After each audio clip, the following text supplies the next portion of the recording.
Hi friends, ఈరోజు మీకు అందర్ మాయా అని మరాఠీ వెబ్ సిరీస్ని ఎక్స్ప్లెయిన్ చేయబోతున్నాను. సిరీస్ అయితే చాలా బాగుంది.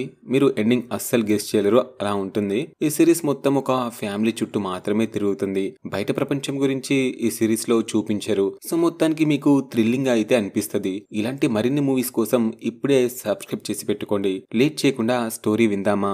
ఈ సిరీస్ స్టార్ట్ అవ్వగానే రత్నగిరి అనే ఏరియాలో ఒక పాడుబడ్డ ఇంటిని చూపిస్తారు. ఆ ఇంట్లో గోన్యా అనే పర్సన్ పూజ చేస్తూ ఉంటాడు. మరొక వైపు ముంబై నుండి ఒక ఫ్యామిలీ ఆ ఇంటికి వస్తుంది. గోన్యా పూజ చేసి బయటికి వచ్చి వాళ్ళని కొంచెం భయపెడుతూ, వావ్, మీరు రావడం నాకు చాలా హ్యాపీగా ఉంది, అలాగే ఈ ఇంటికి కల వచ్చిందని వాళ్ళని పొగుడుతూ ఇంట్లోకి రమ్మంటాడు. గోన్యాని చూసి ఈ పాప చాలా భయపడిపోతుంది. యాక్చువల్ గా గోన్యా ఈ ఇంటికి సర్వెంట్ గా ఉంటాడు. చిన్నప్పటి నుండి వాళ్ళ నాన్న వాళ్ళకి వీళ్ళకి అందరికి అతనే సేవ చేస్తాడు. ఈ ఫ్యామిలీ విషయానికి వచ్చేస్తే ఈ ఇంట్లో ఇద్దరు బ్రదర్స్ ఉండేవారు. వాళ్ళ పేరు దిను అలాగే జయరాం. ఈ జయరాం కి ఇద్దరు అబ్బాయిలు, ఒక అమ్మాయి. పెద్దోడేమో మనోజ్, చిన్నోడేమో కార్తిక్. ఇక అమ్మాయి పేరు నైనా. దినుకి మాత్రం ఒకడే కొడుకుంటాడు. వాడి పేరు కేశవ్. కేశవ్ వాళ్ళ నాన్న రీసెంట్ గా చనిపోయి ఉంటాడు. అతను బ్రతుకున్నప్పుడు ఆడవాళ్ల వేషాలు వేసి డబ్బులు సంపాదించేవాడు. దాంతో దినుని అందరూ ఏదో ఒక మాట అంటూ ఉండేవారు. తండ్రిలాగే కొడుకు కూడా ఫ్యూచర్ లో అలాగే అవుతాడేమో అని చెప్తుండేవారు. సో ఇప్పుడు కూడా కేశవ్ కి అలాగే అనిపిస్తూ ఉంటది. దాంతో మనోడు చాలా బాధపడుతూ ఉంటాడు. ఆ బాధనంతా మనసులో పెట్టుకుని వాళ్ళ నాన్నగారు చనిపోయిన తర్వాత ఫస్ట్ టైం ఈ ఇంటికి వస్తాడు. గోన్యా కాల్ చేసి శాంతి పూజ చేయాలి, మీ నాన్నకి శాంతి దొరకలేదని చెప్తే వస్తారు. కానీ నిజానికి వీళ్ళు పూజకి రాలేదు, ఈ ఇంటిని అమ్మేసి డబ్బు తీసుకెళ్దాం అనుకుంటారు. అదే ప్లాన్ తో అందరూ కూడా కొన్ని రోజులు ఇక్కడే ఉండడానికి వస్తారు. ఇంట్లోకి వెళ్ళగానే కార్తిక్ వైఫ్ మధు ఈ ఇంటిని ముట్టుకొని, ఈ ఇల్లు నాకు చాలా నచ్చింది, ఇది మన సొంత ఇల్లులా ఉంది కదా అని తన హస్బెండ్ తో చెప్తుంది. లేదు బేబీ, ఇది మన సొంత ఇల్లు కాదు, మన ఇల్లు ముంబైలో ఉంది కదా అని చెప్తే, లేదు కార్తిక్, మనం ముంబైలో రెంట్కే కదా ఉంటున్నాం, మన పెళ్ళైనప్పటి నుంచి నాకు ఇది మన ఇల్లు అని ఏ ఇంటిని చూసినా అనిపించలేదు, కానీ ఈ ఇల్లు చూస్తే నాకు మన ఇల్లులా అనిపిస్తుందని చెప్తుంది. సరే అని చెప్పి తన్ని రూమ్ లోకి తీసుకెళ్తాడు. అక్కడే ఉన్న నైనా ఈ ఇల్లు అమ్మితే చాలా కోట్లు వస్తాయని చాలా ఖుషిగా ఉంటుంది. నెక్స్ట్ గోన్యా అందరికి రూమ్స్ చూపించి, త్వరగా ఫ్రెష్ అప్ అయి రండి, మీకోసం డిన్నర్ రెడీ చేస్తా అని చెప్తాడు. సో అందరూ వాళ్ళ వాళ్ళ రూమ్స్ లోకి వెళ్ళిపోతారు. కానీ మన కేశవ్ కి మాత్రం రూమ్ దొరకదు. సో గోన్యా దగ్గరికి వచ్చి, అందరికి రూమ్ ఇచ్చావు, నేను ఎక్కడ పడుకోవాలి అని అడిగితే, కేశవ్ బాబు, మీ నాన్నగారి రూమ్ ఉంది కదా, అక్కడికి వెళ్లి పడుకోమని చెప్తాడు. కేశవ్ కి ఇష్టం లేకపోయినా కూడా అదే రూమ్ లో పడుకోవడానికి వెళ్తుంటాడు. అక్కడే మనోజ్ తన భార్యతో గొడవ పడుతూ ఉంటాడు. యాక్చువల్ గా వీళ్ళు ఇంటికి వచ్చింది వాళ్ళ షేర్ తీసుకుని ముంబైకి వెళ్లి డివోర్స్ తీసుకుందాం అనుకుంటారు. ఎందుకంటే మనోజ్ బిజినెస్ చేసి నష్టపోతాడు, చాలా అప్పుల్లో ఉండి చాలా లోన్స్ తీసి ఉంటాడు. సో లాస్ ని కవర్ చేయాలి అంటే ఈ ఇల్లు అమ్మేయాలి, అందుకే వచ్చిన డబ్బులు తీసుకుని వెళ్లిపోదాం అనుకుంటారు. అదొక్కటే కాదు, వచ్చిన డబ్బులతో వాళ్ళ బేబీని అమెరికా పంపించేద్దాం అనుకుంటారు. ఇదంతా అక్కడే ఉన్న వాళ్ళ పాప వినడంతో తనకి ఊపిరాడదు, తనకి బ్రీతింగ్ ప్రాబ్లం ఉంటుంది. వెంటనే వాళ్ళ అమ్మ ఇన్హేలర్ తీసుకొచ్చి ఇస్తుంది. అప్పుడు కొంచెం కూల్ అయి, నాన్న, దిను తాత ఏం నాటకం వేసేవాడని అడుగుతుంది. దిను తాత ఆడవాళ్ల వేషం వేసేవాడు, అలాగే అమ్మాయిలా నడిచేవాడని చెప్తాడు. ఇటువైపు కార్తిక్ కూడా తన భార్యతో అలాగే చెప్తూ, చూడు బేబీ, దిను ఆడవాళ్ల వేషం వేసేటప్పుడు చాలా మంది తన చీర లాగేవారు. కేశవ్ కూడా ఆయన దగ్గరే పెరగడంతో కేశవ్ కి కూడా దిను బుద్ధిలో వచ్చాయి. వాడు బయటికి అబ్బాయిలా ఉన్నా లోపల అమ్మాయి ఫీలింగ్స్ ఉంటాయని చెప్తాడు. ఇదంతా వింటున్న కేశవ్ కి చాలా కోపం వచ్చి అక్కడ నుంచి దిను రూమ్ కి వెళ్ళిపోతాడు.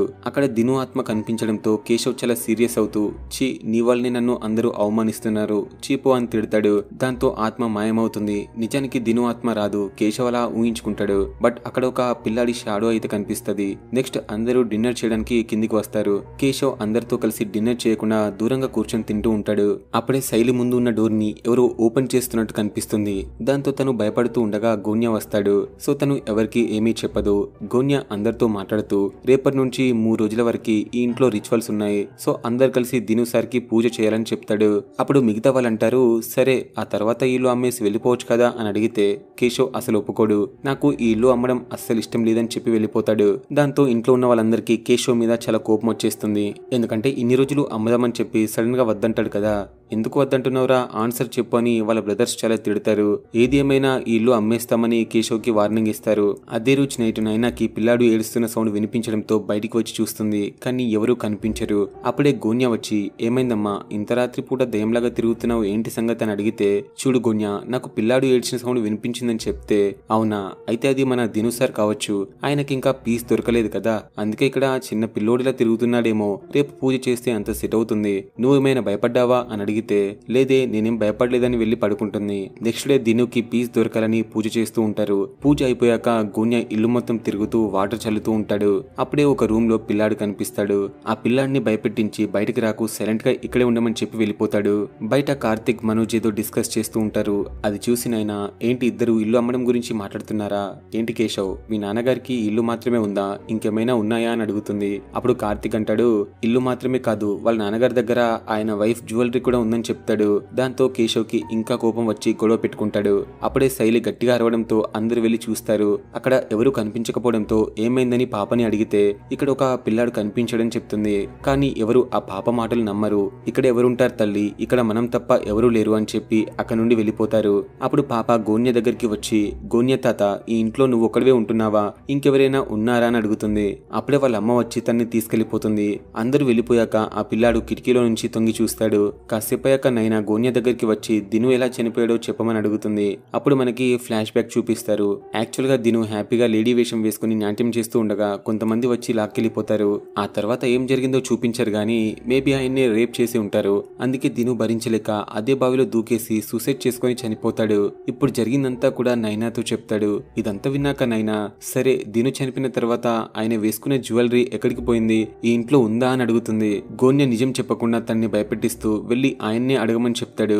దాంతో తను భయపడి అక్కడ నుండి కేశవ్ దగ్గరికి వస్తుంది. కేశవ్ వాళ్ళ నాన్నగారి ఓల్డ్ బాక్స్ ని పగలగొట్టి లోపల ఏముందో అని చూస్తాడు. అందులో దిను సారీస్ తప్ప ఏమీ ఉండవు. అక్కడే ఉన్న నైనా కేశవ్ దగ్గరికి వచ్చి ప్రేమగా మాట్లాడుతూ చూడు కేశవ్, ఈ ఇల్లు మా నాన్నగారికి మీ నాన్నగారికి ఈక్వల్ గా ఉంది. సో నువ్వు ఇల్లు అమ్మడానికి ఒప్పుకుంటే నీకే ఎక్కువ అమౌంట్ వస్తుంది. మేము ముగ్గురం పంచుకోవాలి కాబట్టి మాకు చాలా తక్కువ అమౌంట్ వస్తుంది. సో ఎలాగైనా అమ్మడానికి ఒప్పుకొని ఒప్పించడానికి ట్రై చేస్తుంది. అయినా కూడా కేశవ్ ఒప్పుకోడు. ఎందుకంటే కేశవ్ కోసం వాళ్ళమ్మ చాలా గోల్డ్ దాచిపెట్టి ఉంటుంది. ఆ గోల్డ్ తీసుకుని వెళ్ళిపోదాం అనుకుంటాడు. సో ఇల్లు అమ్మడం కంటే గోల్డ్ తీసుకుని వెళ్ళిపోవడం బెటర్ అనుకుంటాడు. అదే రోజు నేటి వాళ్ళమ్మ గోల్డ్ ని చెక్ చేయడానికి వెళ్తాడు. కేశవ్ వెనకాలే నైనా కూడా వెళ్తుంది. కేశవ్ గోల్డ్ ని వెతుకుతున్నప్పుడు వాళ్ళమ్మ ఫోటో కనిపిస్తుంది. సో ఎమోషన్ లో చాలా ఏడుస్తాడు. అదే రోజు నైట్ ఇంట్లో గజ్జల సౌండ్ వినిపించడంతో కేశవ్ బయటికి వచ్చి చుట్టుపక్కల మొత్తం వెతుకుతూ ఉంటాడు. కానీ ఎవరూ కనిపించరు. అప్పుడే సడన్ గా గోన్య వచ్చి ఏమైంది ఇలా తిరుగుతున్న ఏంటని అడుగుతాడు. గోన్య ఇక్కడ మనం కాకుండా ఎవరో ఉన్నారని చెప్తాడు. కానీ గోన్య వినడు. ఇక్కడ ఎవరూ లేరు గాని వెళ్లి పడుకోపో అని చెప్పి పంపిస్తాడు.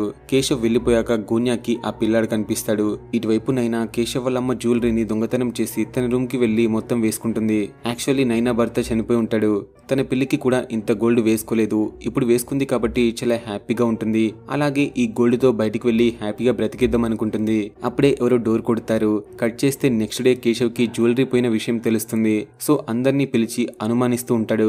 రే మా అమ్మ జ్యువెలరీని ఎవరైనా తీసి ఉంటే ఇచ్చేయండి అని అడుగుతాడు. అప్పుడే నైనా కనిపించట్లేదని తెలుస్తుంది. సో అందరూ తన కోసం చాలా వెతుకుతారు. కానీ నైనా ఎక్కడా కనిపించదు. వెంటనే తన కోసం బయటకు వెళ్లి వెతకడానికి వెహికల్ స్టార్ట్ చేసి చూస్తారు. కానీ వెహికల్ స్టార్ట్ అవ్వదు. ఏమైందని చూస్తే ఎవరో వైర్ కట్ చేస్తారు. అలాగే 4 టైర్లు పంచర్ చేస్తారు. సో మొత్తానికి నైనా గోల్డ్ తీసుకుని పారిపోయిందని అందరూ అనుకుంటారు. మళ్ళీ గోన్య మీద డౌట్ వచ్చి ఏ గోన్య, నువ్వు నైనా పారిపోవడానికి ఏమైనా హెల్ప్ చేసావా, అలాగే గోల్డ్ ఏమైనా తీసావా అని అడుగుతాడు. కేశవ్ అలా అడగడంతో గోన్య చాలా బాధపడుతూ బాబు నేనెందుకు తీస్తాను బాబు గోల్డ్, అలాగే నేను మీ సేవకుని మాత్రమే, ఇలాంటి పని నేను ఎప్పటికీ చేయలేనని చెప్తాడు. అయితే ఖచ్చితంగా నైనానే కొట్టేసి ఉంటది. ఈ ఇంట్లో అందరు దొంగలే ఉన్నారని కార్తిక్ వాళ్ళని తిడతాడు. దాంతో కార్తిక్ కేశవ్ తో మళ్ళీ గొడవ పడతాడు. అప్పుడు శైలి కనిపించకుండా పోవడంతో మళ్ళీ తన కోసం వెతకడం స్టార్ట్ చేస్తారు. మరొక వైపు శైలి ఆ పిల్లాడితో కలిసి అడవిలో కూర్చొని ఉంటుంది. ఆ పిల్లాడు శైలికి ఏదో చూపిద్దాం అనుకుంటాడు. అప్పుడే అందరూ రావడంతో పిల్లాడు పక్కకి వెళ్ళిపోతాడు. శైలి పిల్లాడి గురించి చెప్పడానికి ట్రై చేస్తుంది.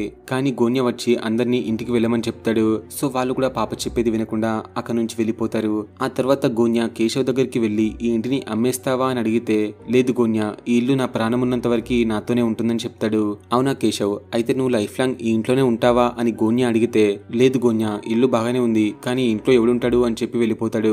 అదే రోజు నైట్ మనోజ్ వాళ్ళ వైఫ్ బట్టలు మొత్తం ప్యాక్ చేసుకుని ముంబైకి వెళ్ళిపోదాం అనుకుంటుంది. ఎందుకంటే వీళ్ళందరూ ఇల్లుని అమ్మేలా కనిపించట్లేదని తనకి అర్థమవుతుంది. సో ఇక్కడ ఉండి వేస్ట్ అని చెప్పి తను వెళ్ళిపోదాం అనుకుంటుంది. కానీ మనోజ్ ఈ ఒక్కరోజు ఉండమని చెప్తాడు.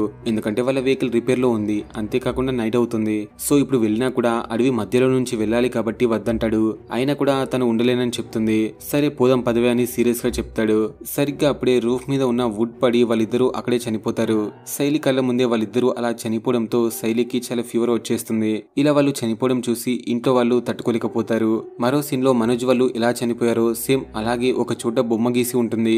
మరొక వైపు కార్తిక్ కేశవ్ దగ్గరికి వచ్చి రే ఆల్రెడీ ఇంట్లో చాలా జరుగుతున్నాయి, త్వరగా ఇల్లమ్మేసి వెళ్దాం పదరా అని అడిగితే కేశవ్ ఇప్పటికీ కూడా ఇల్లమ్మడానికి ఒప్పుకోడు. దాంతో కార్తిక్ కి కోపం వచ్చి ఉండరా ఉండు, ఇక్కడే ఉండు, ఏదో ఒక రోజు నీకు కూడా ఇలాగే జరుగుతుందని కోపంగా చెప్పి వెళ్ళిపోతాడు. అదే రోజు నైట్ ఆ పిల్లాడు శైలి దగ్గరికి వచ్చి ఇదిగో సైలెంట్ గా నాతో రా అని చెప్పి తన్ని బయటకు తీసుకెళ్తాడు. కానీ బయటకు వెళ్లి చూస్తే ఆ పిల్లాడు కనిపించడు. అప్పుడే గోన్యా వచ్చి ఏమైంది తల్లి, ఇంత రాత్రి కూడా బయటకు వచ్చావు, నువ్వు బయటికి ఎక్కడికి వెళ్ళకు, అలాగే నువ్వు ముంబైకి కూడా వెళ్ళకు, ఇక్కడే ఉండు, ఇదే ఇంట్లో ఉండమని చెప్తాడు. కానీ శైలి చాలా భయపడిపోతూ ఈ ఇంట్లో ఎవడుంటాడు, నాకు ఇక్కడ నచ్చట్లేదని చెప్తుంది. అవునా, ఈ ఇంట్లో మీ తాత ముత్తాతలు అలాగే చనిపోయిన మీ అమ్మా నాన్న ఇక్కడే ఉన్నారని చెప్పి చూపిస్తాడు. నిజంగానే మనోజ్ వాళ్ళు శైలికి కనిపిస్తారు. దాంతో శైలి వెళ్లి వాళ్ళ పేరెంట్స్ ని గట్టిగా హక్ చేసుకుంటుంది. అలా హక్ చేసుకున్నప్పుడు బ్లడ్ కనిపించడంతో చాలా భయపడిపోయి వాళ్ళ మొహాల్ని చూస్తుంది. అప్పుడు వాళ్ళు మనిషిలాగా కనిపించరు, దయ్యంలాగా కనిపిస్తారు. వాళ్ళని అలా చూసేసరికి కళ్ళు తిరిగి పడిపోతుంది. నెక్స్ట్ డే కేశవ్ ఆ ఇంటిని వదిలిపెట్టి వెళ్దాం అనుకుంటాడు. వెళ్లేటప్పుడు గోన్యాకి కొంత అమౌంట్ ఇస్తాడు. కానీ గోన్యా ఆ అమౌంట్ కేశవ్ కి ఇచ్చేసి చూడు బాబు, నేను ఇంటి కోసం మీకోసం పనిచేస్తాను, కానీ డబ్బుల కోసం ఆశపడి నేను ఇదంతా చేయట్లేదు, నా మాట విని మీరు ఇక్కడే ఉండిపోండి అని చెప్తాడు. అయినా కూడా కేశవ్ వినిపించుకోడు. అదే రోజు నైట్ కేశవ్కి గజ్జల సౌండ్ వినిపిస్తుంది. అలాగే సేమ్ వాళ్ళ నాన్నలాగే ఒకరు శారీ కట్టుకుని నడుచుకుంటూ అలా బీచ్ వైపు వెళ్తూ ఉంటారు. కేశవ్ వచ్చింది వాళ్ళ నాన్న అనుకుని ఫాలో చేస్తూ ఉంటాడు. కేశవ్ ని చూసి కార్తిక్ కూడా అతని వెనకాలే వెళ్తుంటాడు. ఆ శారీ వేసుకున్న పర్సన్ ఒక బావి దగ్గర నిల్చొని ఉంటాడు. కేశవ్ అతనితో మాట్లాడుతూ చూడండి నాన్న, నీకు కొడుకుగా పుట్టినందుకు నేను చాలా కోల్పోయాను, నాకు భార్య పిల్లలు ఉండాల్సింది, నీ వల్ల నాకు పెళ్లి కూడా సెట్ కాలేదు, ఇంకా నన్ను ఎన్ని రోజులు వేధిస్తావు చెప్పు, ఈ రోజు నిన్ను చంపేస్తా అని చెప్పి వాళ్ళ నాన్నని బావిలోకి నెట్టేద్దాం అనుకుంటాడు. కానీ ఆ శారీలో ఉన్న పర్సన్ అలా పక్కకి జరగడంతో కేశవ్ బావిలో పడి చనిపోతాడు. అప్పుడే మనకి ఆ శారీలో ఉన్న పర్సన్ ని చూపిస్తారు. వాడెవడో కాదు, వాళ్ళ సర్వెంట్ గోన్యా.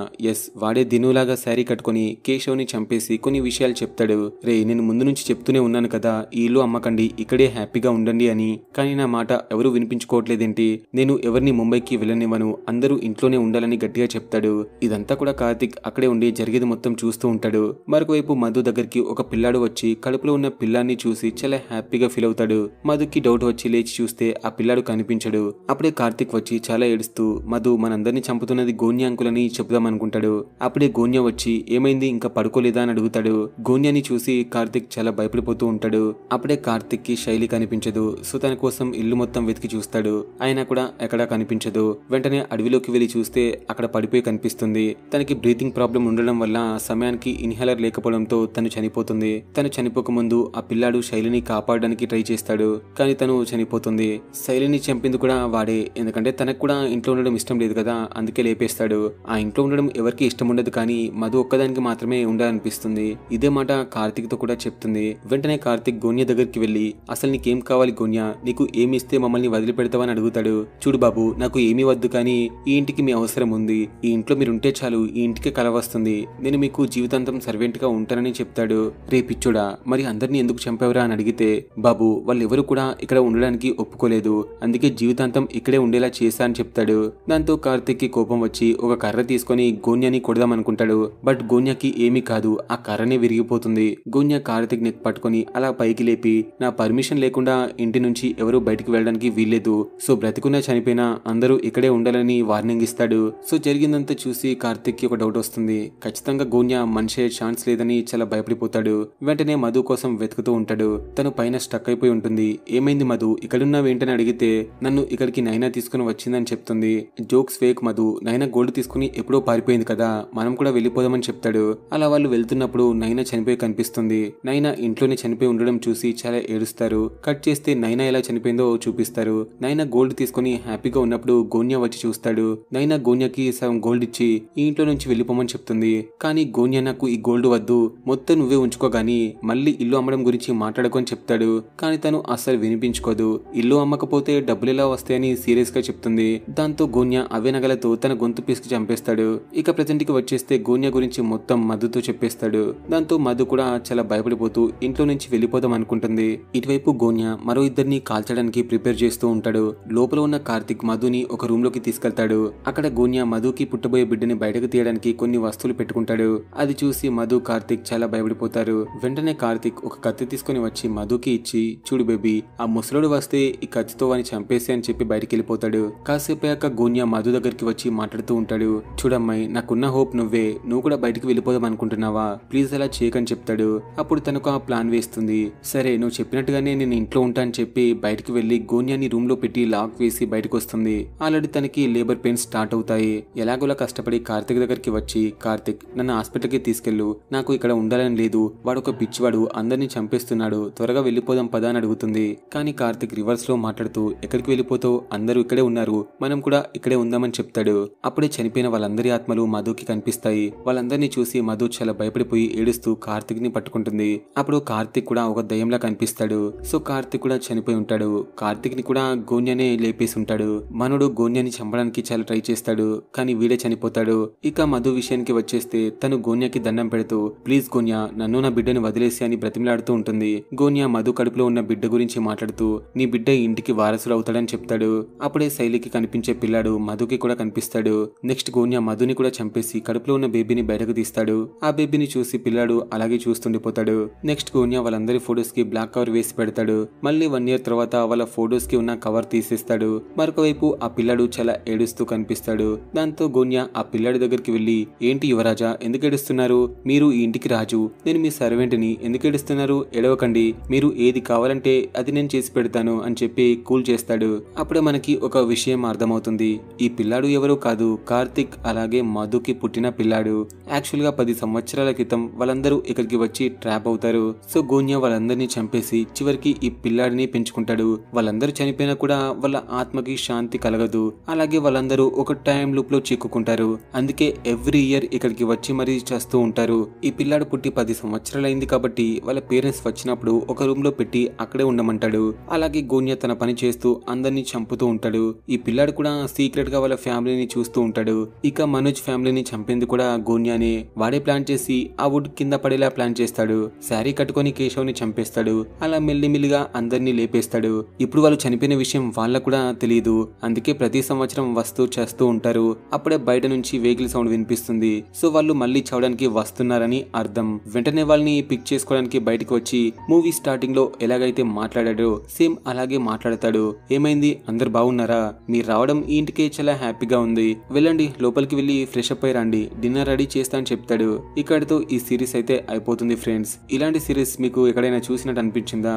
అదే డోంట్ కమ్ హోమ్, మళ్ళీ వస్తారు మళ్ళీ చేస్తారు, మళ్ళీ వస్తారు మళ్ళీ చేస్తారు, ఆల్మోస్ట్ అలాగే ఉంటుంది. అట్లానే మొత్తం సేమ్ ఉండదు. సో కొంచెం ఇది డిఫరెంట్ లేండి. సరే మరి ఈ సిరీస్ నచ్చితే కామెంట్ చేయండి. నాకు తెలుసు మీకు కొన్ని డౌట్స్ ఉండొచ్చు, అవేంటో కామెంట్ చేయండి. ఇక్కడితో మూవీ అయిపోతుంది కదా, సో లైక్ చేసేయండి మరి.